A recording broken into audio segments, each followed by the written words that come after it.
what is vital to consider is the significance of what occurred after Crowley's death and who followed his teachings, wholly or in part. Crowley had many followers. He had followers through his magical organization, the OTO, which still exists today. He also had people who were very interested in him, who carried on his tradition. For example, Timothy Leary, who people perceive as a guru, but he was also an illuminate of Thanateros, which is an offshoot of Crowley's kind of OTO and his magical practices. He copied a lot of Crowley's behaviors and what Crowley did. He attacked Christianity. He was a hedonist like Crowley. He visited the Great Pyramid of Cheops and stayed in there much like Crowley did.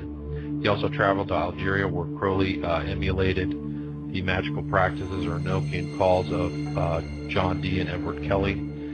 He carried Crowley's tarot deck wherever he went, and he actually he wrote a book called Confessions of a Hope Fiend, which is an inversion of two of Crowley's books called Confessions and Diary of a Dope Fiend. Mm-hmm. Well, I've been an admirer of Aleister Crowley. I think that I'm carrying on much of the work that he started over 100 years ago, and I think the 60s themselves. You know, Crowley said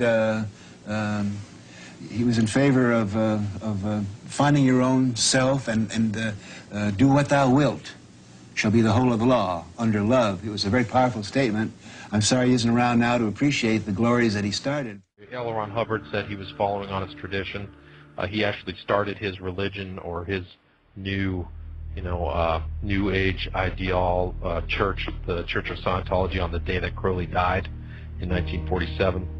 These people have a great influence on the world. There was Jack Parsons, who was the head of the Agape Lodge, which was the OTO lodge out in California, and his scribe was actually L. Ron Hubbard. Charles Manson was a member of the Solar Lodge, which is an offshoot of the OTO. So Manson was very knowledgeable about these kind of practices, and he had an immense influence upon the 60s. Alfred Kinsey visited Aleister Crowley's Abbey of Thelema, which was his kind of the inversion of a church that he had in Cefalù, Sicily, and very dark rituals took place there. There were also musical followers: Jimmy Page, David Bowie, Ozzy Osbourne. There's his ideas to fuse J.K. Rowling's books by Harry Potter. And I haven't read all of her books, but her movies and what I've seen, the references to Flood and Sirius, these are all highly occultic references that indicate that she knows quite a bit more than she's telling the public. And these are books and movies that have been seen by billions of people. Ian Fleming was influenced by Crowley. He wrote the James Bond book. So it goes on and on. So they're still out here together. There's a commonly understood reference to Crowley and Sgt. Pepper's Lonely Hearts Club Band. I was going to mention that. Of course, Crowley appears on the cover twice, didn't he? I think I know just once, but there's also the kind of a story about the intro to Sgt. Pepper's. It says 20 years ago today, Sgt. Pepper taught the band to play, and somebody told me that was a reference to Crowley. It was 20 years ago today to that day that Crowley passed away. So 47 was when he died, and I guess the album came out in 67. So and Lennon himself was a known occultist. He would constantly go to occult bookstores in New York City, and had some of his writings, Imagine, and all these other songs and stuff reference a lot of occult subjects. So occult doctrines have led to the 1960s counterculture and led countless people down a path that has seen devastating results. Probably the greatest example of this was the rise of Nazi Germany in the 1930s. During this time, before the rise of Hitler's Nazi Party, Germany experienced an enormous rise in occult interest. This allowed the Führer to spellbound these audiences. The current worldwide revival of Hinduism blended with psychology and disguised as self-improvement, self-hypnosis, positive mental attitude seminars, visualization techniques, and mind dynamics courses has made today's world far more susceptible to spiritual deception than the Germany that embraced Adolf Hitler.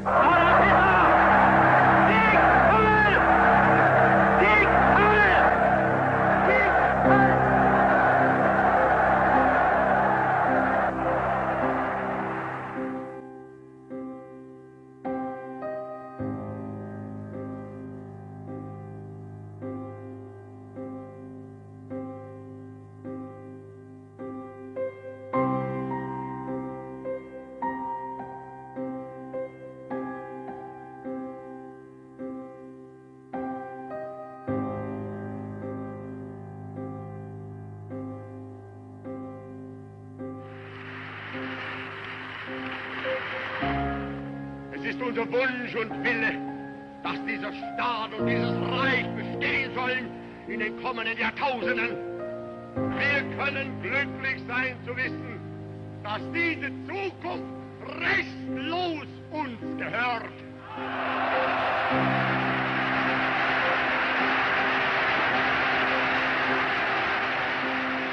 French intellectual Denis de Roegmond attended a Nazi rally during 1938. De Roegmond indicated that, despite his rigorous attempt to remain detached from the spectacle unfolding before him, he was involuntarily drawn into the vortex of the crowd's hysterical adulation of Adolf Hitler. It was only by dint of a kind of superhuman resolve, said the French philosopher, that he was able to regain his equilibrium before the mesmerizing presence of Hitler's evil genius. De Roegmond is believed to have stated the following: some people believe, from having experienced in his presence a feeling of horror and an impression of supernatural power, that he is the seat of thrones, dominions and powers, by which St. Paul meant those hierarchical spirits which can descend into any ordinary mortal and occupy him like a garrison. What I am saying would be the cheapest form of romantic nonsense, were it not for what has been established by this man, or rather, through him, is a reality that is one of the wonders of the century.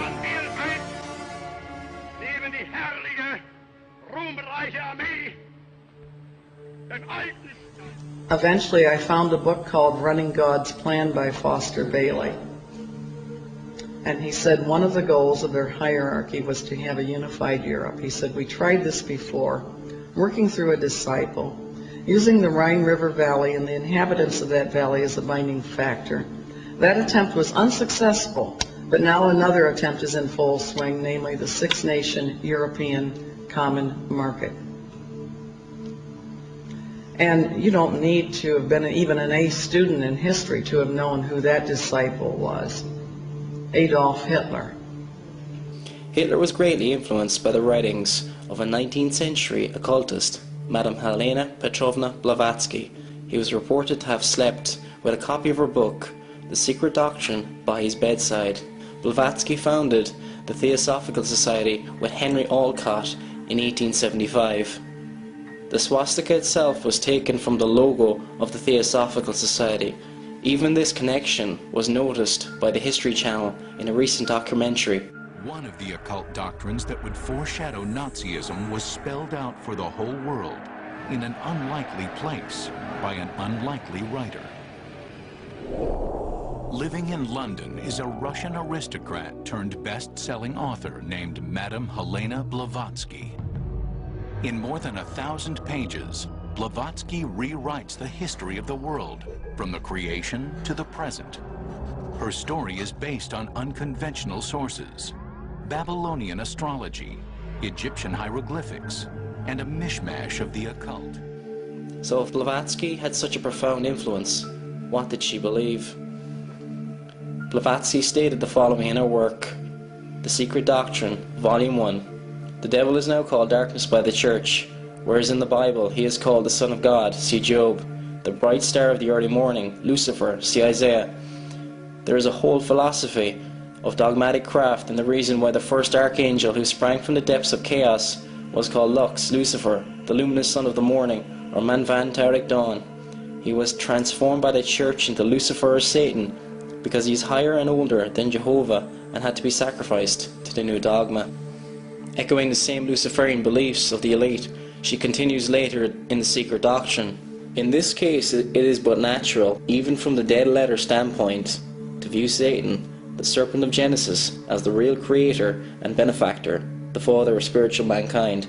For it is he who was the harbinger of light, bright radiant Lucifer, who opened the eyes of the Adamaton, created by Jehovah, as alleged, and he who was the first to whisper, In the day ye eat thereof, ye shall be as Elohim, knowing good and evil, can only be regarded in the light of a Saviour. So if Blavatsky influenced Hitler and the Nazi movement, as many researchers now believe, and she is also often referred to as the mother of the New Age, has the New Age and Nazism any similarities? You've written several articles about the New Age movement. She said, yes, I have. I said, how would you like to see the flip side of that movement? She said, what do you mean? I said, I've examined it carefully. It's identical to Nazism. The following is taken from Constance Cumby's book, The Hidden Dangers of the Rainbow. From pages 114 to 120, she details many similarities between the Nazi movement and the New Age. They include some of the following. Quote, Nazism taught the doctrine of Aryanism and Aryan purity, that the New Age would feature an Aryan mutant master race. The New Age movement teaching stressed the doctrine of Aryanism and Aryan purity. See especially Alice A. Bailey's writings and the writings of David Spangler.